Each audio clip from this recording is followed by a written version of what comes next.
this, I'm going to turn over to Dr. Johnson. Dr. Johnson. Thank you very much, Mr. Chairman. As we've discussed before, the informed consent is a standard of medicine practice in the United States, but I think that there have been confusion as to perhaps and some miscommunications as to the purpose or the intent, et cetera, et cetera. And so what I thought was that I would try to clarify, reduce any misconceptions by defining, in essence, what was meant by informed consent. And I have a motion that I created so that it had to be done in advance to make sure that it was appropriately worded, to reduce any miscommunications or misunderstandings. And then I've asked Dr. Pinnock to further elaborate on this concept to, again, even provide even further clarification. And if I may, I'd prior to his, I think it would make sense if you knew what the motion is before he speaks, because his speaking is more of a clarification of the motion, if that makes sense. So are you making a motion? Yeah, I was planning on it now, and so I don't know if you want me to wait until Mr. Pinnock has finished his explanation, or if you want me to make it now. But I think for those who may not be familiar with what the motion is and its definition and its attempt to reduce miscommunications and misunderstanding, that it might provide some benefit for everyone, listening. That makes sense. Okay, sure. Your call. Sure. It's your topic. The motion is all patients receiving procedures, pharmaceuticals, and other medical interventions at a Panhandle Health Clinic shall participate in an informed consent process prior to the intervention. This process shall include discussion of the nature and purpose of the proposed intervention, reasonably foreseeable risks and benefits, available alternatives, and the consequences of declining the intervention. The healthcare provider shall assess the patient's understanding and provide information in a manner appropriate to the patient's questions and level of comprehension. FDA-approved labeling, medication guides, and other patient educational materials may be used to support the process, but they do not replace individualized clinical counseling. The informed consent discussion and patient decision shall be documented in the medical record. I second that motion. So as part of our discussion, should we have Dr. Pinnock at this point? I think that's very appropriate. Board of Health, I appreciate the opportunity to talk about informed consent.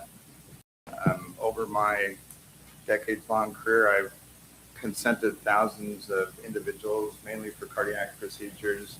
Others in the room have practiced informed consent as well, so I do know something about informed consent.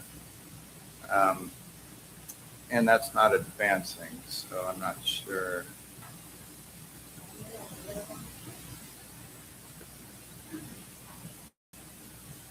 You might want to bring the mic closer to you, Dr. Pinnock. There you go. It's not advancing here.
All right, sorry about that. So start with a couple of definitions. What is informed consent?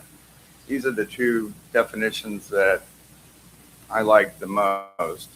First one is a process in which a healthcare professional educates a patient about the risks, benefits, and alternatives of a given procedure or intervention. And the second is a voluntary agreement a patient or research subject gives to a proposed medical procedure, treatment, or study after understanding all the relevant facts. Try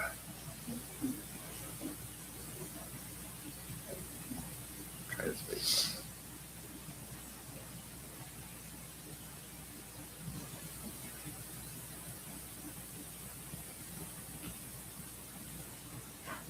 What did you hit? So the key components of informed consent are, first and foremost, it has to be voluntary, that is free of coercion. There must be disclosure of the relevant information to the individual. The individual must show mental capacity or competence to understand the information presented, and understanding is a key component of informed consent. There's got to be adequate time for consideration and the opportunity to ask questions, and finally, agreement or consent. The key information to disclose is diagnosis, or in the case of a vaccine, disease prevention, the proposed intervention, which is typically a procedure or treatment, the risks and benefits of the intervention and alternatives to the intervention, and also the risks and benefits of refusing any intervention. There are a few exceptions to informed consent, but just a few, and that's emergency medical situations in the event of incapacity of a patient or a signed patient waiver. Are there any downsides to informed consent? Well, again, after practicing informed consent for decades, I can see few, and none of them are disqualifying for the process of informed consent, but there may be a few minor ones. Information overload and confusion with the individual that could cause increased patient anxiety. The nocebo effect is if you tell an individual that there could be a side effect, then that person is more likely to potentially have a side effect. And clinical bias or clinician bias is still not eradicated. Are there downsides to not providing informed consent? Well, yes, it conflicts with medical, moral, and ethical standards that we've been taught. It circumvents patient autonomy and sovereignty. Not providing informed consent can be viewed by the individual or patient as coercive. It assumes all benefit and no risk to an intervention. And while vaccines, for example, have liability protection, doctors and nurse practitioners do not have liability protection. So not providing informed consent may leave them at risk for medical malpractice and liability suits. Also, not providing informed consent can erode patient and public trust. So this is not an example of informed consent. The dark room, the trench coats, the bright light. So this is overtly coercion, but coercion can be subtler, more subtle than this, as in this next example, whereby this, let's say it's a surgeon, is presenting all the benefits of the procedure and concealing the risks of the procedure. Likewise, if that physician presented all the risks and concealed the benefits, that would also not be informed consent. And this is what we're trying to prevent is, information overload and confusion and anxiety for the individual or for the patient. So what is the current process that we're doing right now at Panhandle Health? Well, currently there is written informed consent for all procedures except vaccinations. For example, colposcopy, IUD insertions and removal, endometrial biopsies, etc. For vaccinations, medical assistants are frequently the ones that obtain most of the informed consents. If a more detailed discussion is needed, then the nurse practitioners are involved. And then that process is documented in the chart. Is the current process informed consent? No, it's not, and I'll illustrate why. So this next slide might be a little bit small to see, but it's not an informed consent form. It's called an immunization enrollment form. And the top part of that left page is mainly demographics, nothing too outstanding. The bottom part, however, is patient acknowledgments. So this is given to the patient or the individual at the front desk. The first item, it says, I authorize the recommended vaccines to be administered. The second point says, I've been informed that I've been enrolled in Idaho's IRIS system, which is the immunization reminder system. And then there's some other acknowledgments regarding protected health information, fiduciary responsibility, and so forth. So this is consent, but this is not informed consent. On the back of this sheet is the immunization assessment, some health information that is important and is gone over with each individual. The individual's then taken back to the treatment room or the vaccination room, and they're given a vaccine information statement, a VIS. And I just picked this one out randomly. This happens to be for measles, mumps, and rubella, the MMR vaccine. And this is a federally mandated piece of information that must be given to every patient. And per the CDC website, VISs are written to fulfill the information requirements of the National Childhood Vaccine Information Act, not as informed consent forms. So if you look at this, it does give some information that's useful. Why get vaccinated? It talks about measles, mumps, and rubella. It talks about complications of those diseases. It does not talk about the frequency of those diseases in 2026, and it doesn't talk about the frequency of the complications for those particular infections. If you look on the back of the VIS, then it talks about risks for a vaccine reaction, and it lists the usual ones: sore arm, redness, fever, mild rash, swelling of lymph nodes, joint pain. It says that more serious reactions happen rarely. It talks about low platelet counts that can occur, and it also talks about people that have immune system problems that shouldn't get vaccinated with this vaccine, since it's a live attenuated virus vaccine. So it doesn't, nowhere on the sheet does it give any quantitation of the frequencies. It uses words like rarely or very rarely. So the proposed process at Panhandle would be as follows. The goal would be informed consent for all procedures, pharmaceuticals, and medical interventions. So, and it would follow those elements that I listed on the second slide. So first of all, there'd be some subjective assessment of the cognitive competency of the individual. And then there'd be an explanation of patient materials at a level suiting each particular patient. So for some people that could be an 8th grade level, for others that might be a postdoctoral level. And we would include patient education materials as we are doing now, including the VIS form, but also FDA approved package inserts for each vaccine or for each pharmaceutical.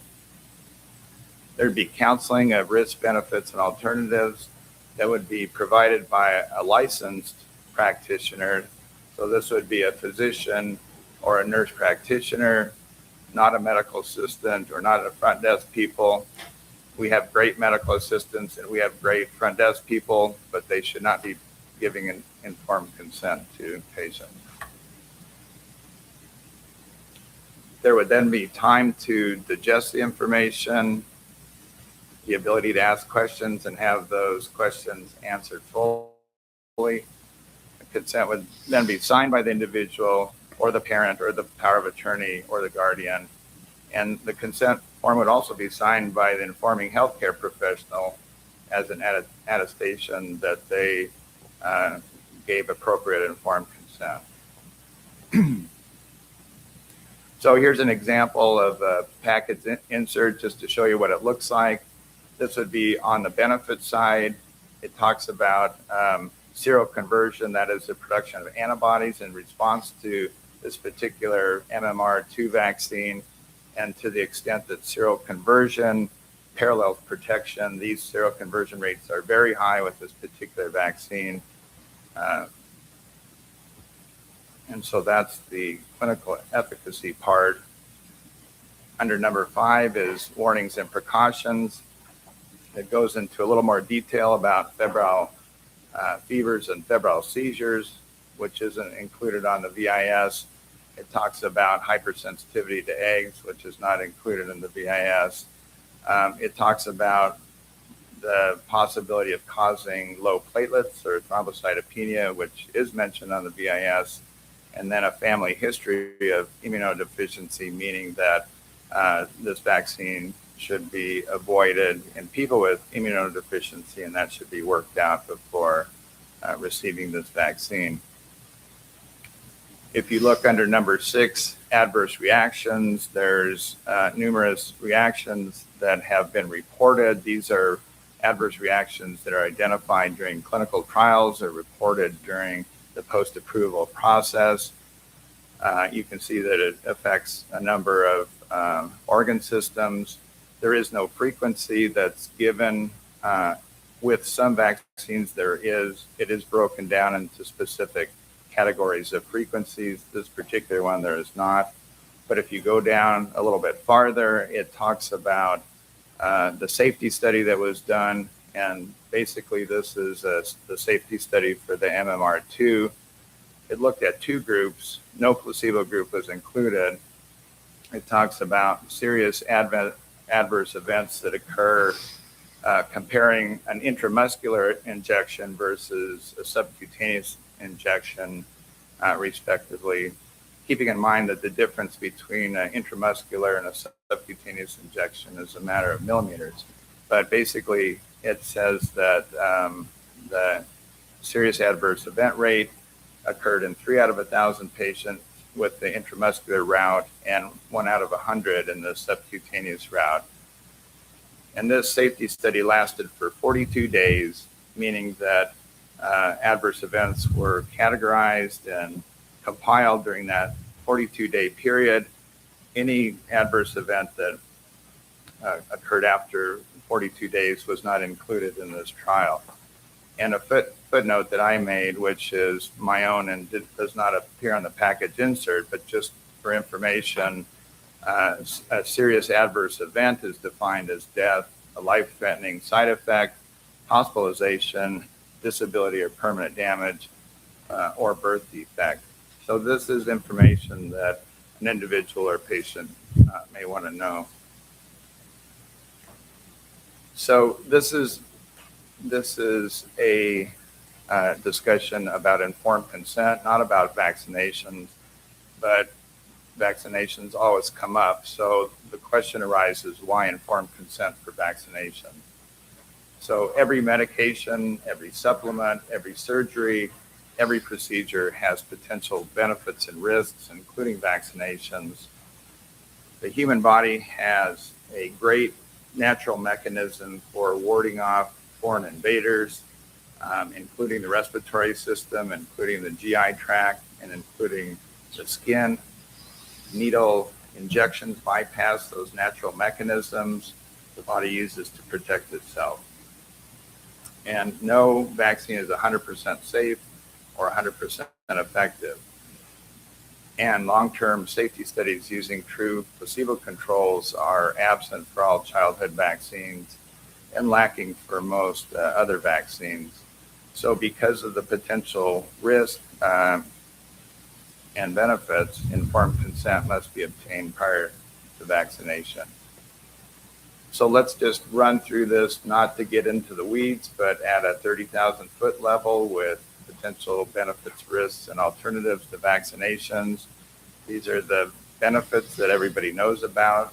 It can prevent, they may prevent infection, transmission to others, complications of those infectious diseases, and provide herd immunity. On the risk side are short and long-term side effects associated with any of the vaccine components. It can be with the antigen, with the adjuvants, or any other of the stuff that's in vaccines. There can be interactions potentially among multiple vaccinations and potentially cumulative side effects or one or more vaccinations. And then the alternatives to vaccination, natural immunity, infection prevention measures such as good hygiene, hand washing, supplements including vitamin D, zinc, keeping the body healthy and the immune system healthy, gargles, nasal lavage, those type of things. And early treatment in that there many of the childhood diseases, especially that are vaccinated for, have beneficial early treatment. The potential risks and benefits of refusing vaccination would also be discussed. So the risks of doing this could be infection, could be complications with that infection and transmission to others.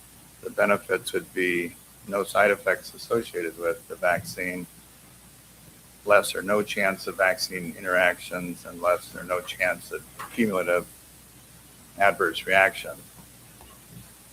So thank you. I appreciate the opportunity and happy to answer questions if there are any. Okay, we are now open for discussion. Are there any board members who wish to weigh in at this juncture?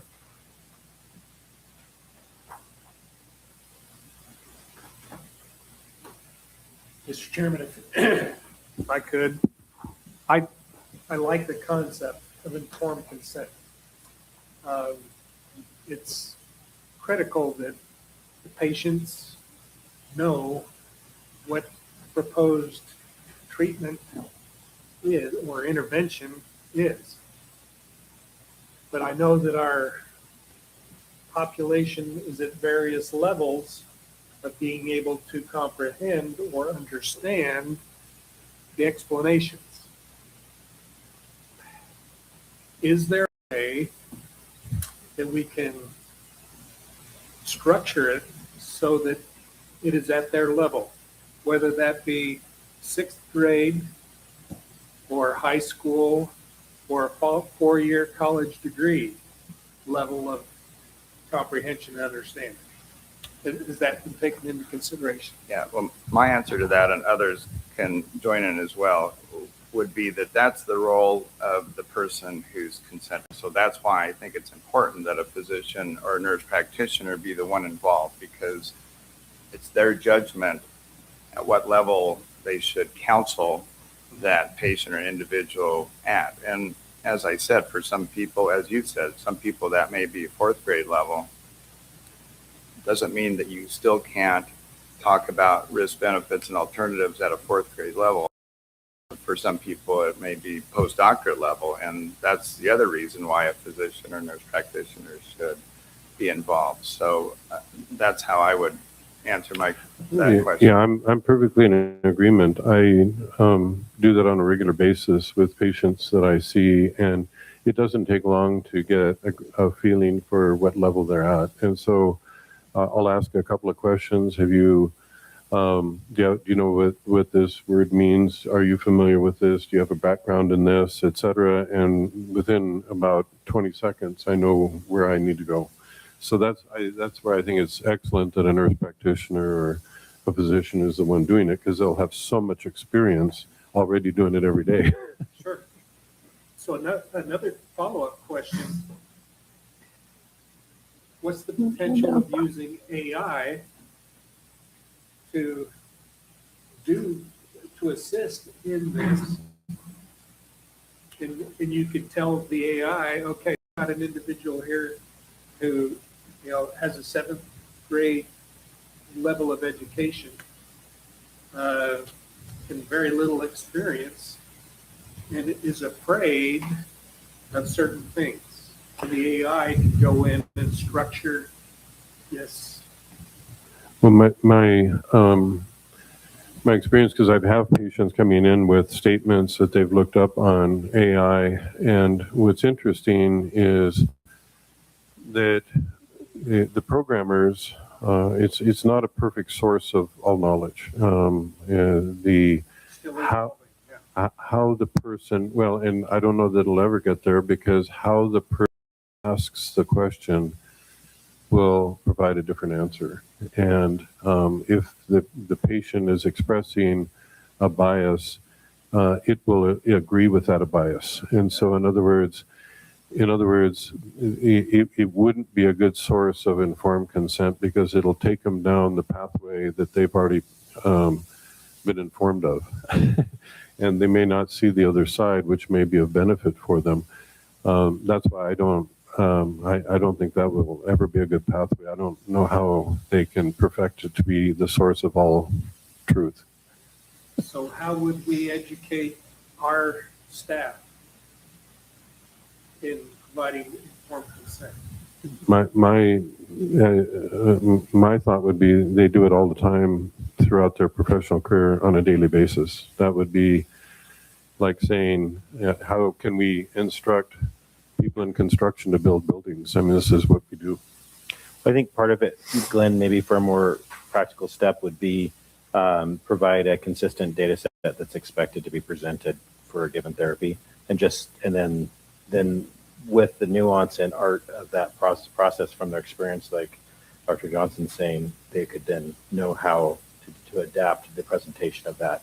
But that information is what needs to be gotten across. And so that's one strategy of saying that. So A lot of that is dependent on their experience level, though. mm-hmm.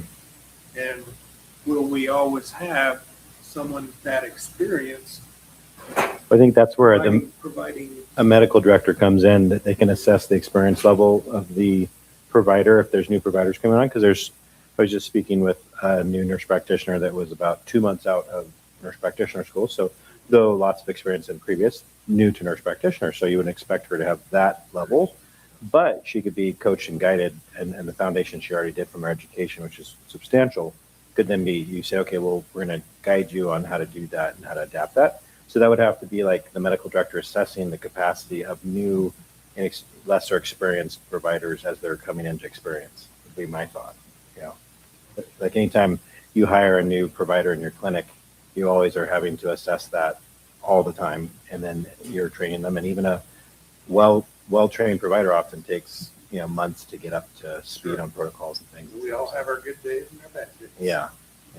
Okay. So I think We have Peggy, you've had your hand up. Yes, so I would like to understand how we're going to ensure that the information that we're presenting as informed consent is without bias. It's coming from government documents, FDA package insert, and other related documentations. We're not inventing anything. This is all information that our loving federal government has given to us. most of it And could be the other point referenced. I would, Most of it could be referenced to also articles and journals, and also case studies would be reasonable approaches. And so that way there can be a consensus on that. the other point I would like to bring up is that we did have a legal opinion in March of 2025 that actually advised the Board of Health at that time to exercise caution in regards to the informed consent process, because it really is between a provider and a patient. So to eliminate that, that the Board of Health is quote unquote practicing medicine, Chairman. and to make sure that we are not providing any kind of information that could be inconsistent with state law policy. And of course, unfortunately, we don't have legal counsel now to weigh in. So I just, referred back to that document that was approximately, I can't remember, look at how many pages, 1, 2, 3, 4, 5, 6, 7, 8, 9, 10, 11, 12, 13 pages.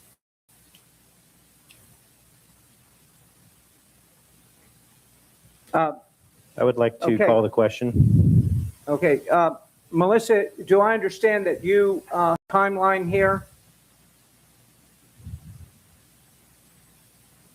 Yes, I do. Okay, so, Dr. Nolan has called the question to be respectful of your timeline. Can we have a roll call vote to call the question?